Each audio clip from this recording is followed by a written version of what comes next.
Dave Palumbo here with Palumbo's Pythons and Boas for another edition of Muscle Serpents University. Guys, more boa action today. We're going to be talking about the Sterling project. A lot of people wanted to know how the snakes are doing. I'm going to show you my holdback, and I'm going to show you what's finally I'm going to be putting up for availability, so stay tuned.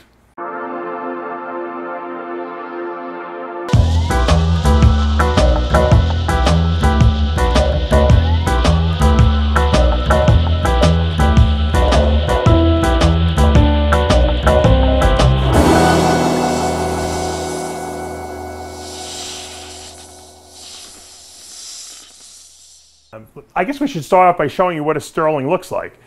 This is my holdback male. This is a Sterling boa is a solid or patternless boa. This snake is the product of Russo had sold me a pair of Hypo red Russo. Okay, and the Russo red is a pastel. It's a line bred trait that he's been doing for years and years and years, breeding the most red boas together.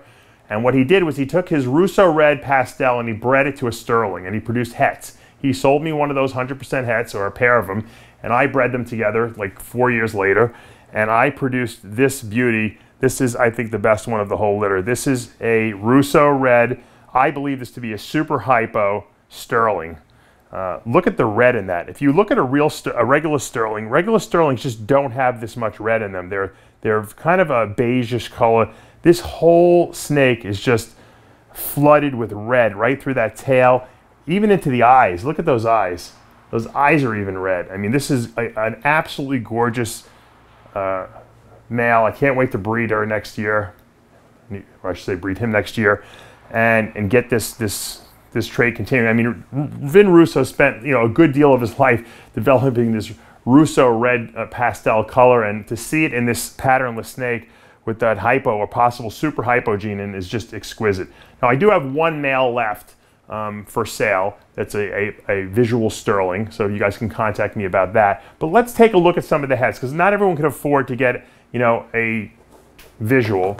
Let's put him back here, and let's look at some of the heads. Now, the one thing about the hypo gene you got to remember is that the hypo gene really whacks out the pattern. It really makes the pattern change a lot.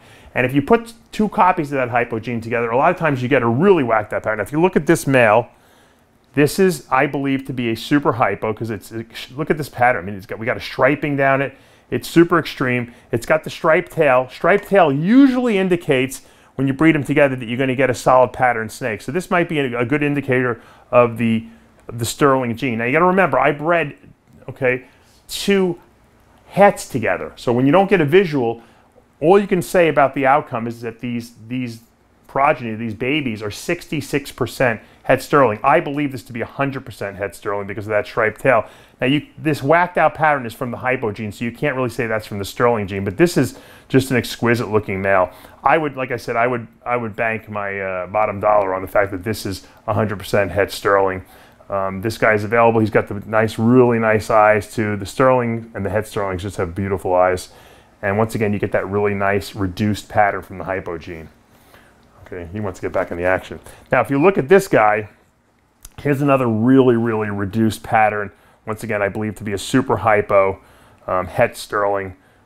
I believe it to be het Sterling because of that beautiful striped tail. But once again, we don't really know per se. So we say 66%. But like I said, some of these babies are much more visually, I guess, indicative of carrying that Sterling gene. But this is another great male that's available as well. We'll be going up on the website and on Morph Market. Now, if you look at, I want to show you a really nice female too that I produced. She's also I believe she's probably a hypo, but she could be super hypo too. Once again, she's got that beautiful striped tail, which I believe really is the Sterling indicator here, that she carries that Sterling gene. And she could produce some really nice babies. She looks a lot like her mom. The mom that I originally got from Vin was very similar in pattern to this, a lot of red in it. And if you could tell, all these snakes have a lot of red. That's not just from the hypo gene. That's from being, having that Russo red pastel, trait in there. And what that is, once again, it's just a line bred trait that he bred for. He bred for red snakes. And so his snakes are mostly red in this line, and that's why you're going to see a lot of these babies are red. Now, if you look at this snake, this is another male, which I thought looked really cool. Tyler, my camera guy, liked him, and I wanted to pull him out. He, once again, has that striped tail, so I really believe he is a het sterling, but he's not as light as the other ones.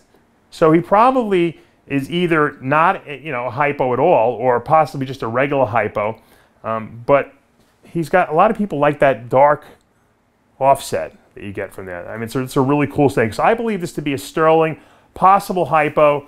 Not sure if it's got the hypo gene in it. It's certainly not super hypo. You can tell the difference between this snake and these. Look how light these are and reduced pattern, and clean their patterns are. That clean pattern is definitely super hypo, even in this snake. Very close. So once again, I have a whole bevy of different babies available. If you're looking to make a solid patternless boa, the best way to do it and the cheapest way to do it, I guess the best bang for your buck, so to speak, would be to get some of these hets that have the Russo red already in them, that have the hypo gene in them, and you could produce some amazing babies. So contact me. It's an exciting project. I can't wait to see what I can mix this visual guy into next year, because I'm thinking get blood in this. Imagine that, the Russo red, super hypo, okay, sterling, and the blood gene. Now that's a 6-year project right there, but it is super exciting. I want to show you one other baby I have.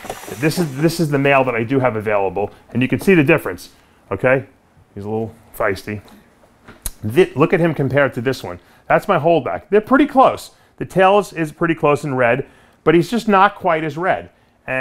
But he's got those brilliant, look at those red eyes. He's got crazy red eyes. So all my visual sterlings that I got were really awesome, and a couple people have picked them up too. I've sold 3 of them, and the guys who have them are all very, very happy with them, and they seem to get better with age. So this guy's mine. This one's available. You can contact me once again on any of these snakes, and I'm going to have them all listed hopefully by the weekend on Morph Market before the end of the year, so you guys can start picking these things up. Once again, I hope you're enjoying all the content. Leave your comments in the comment section below. Make sure you subscribe to the channel, tell your friends, and I guess this will probably be it for this year. We'll see you next year in 2018, and hopefully we'll bring you a lot more great content. Dave Palumbo, Palumbo's Pythons and Boas.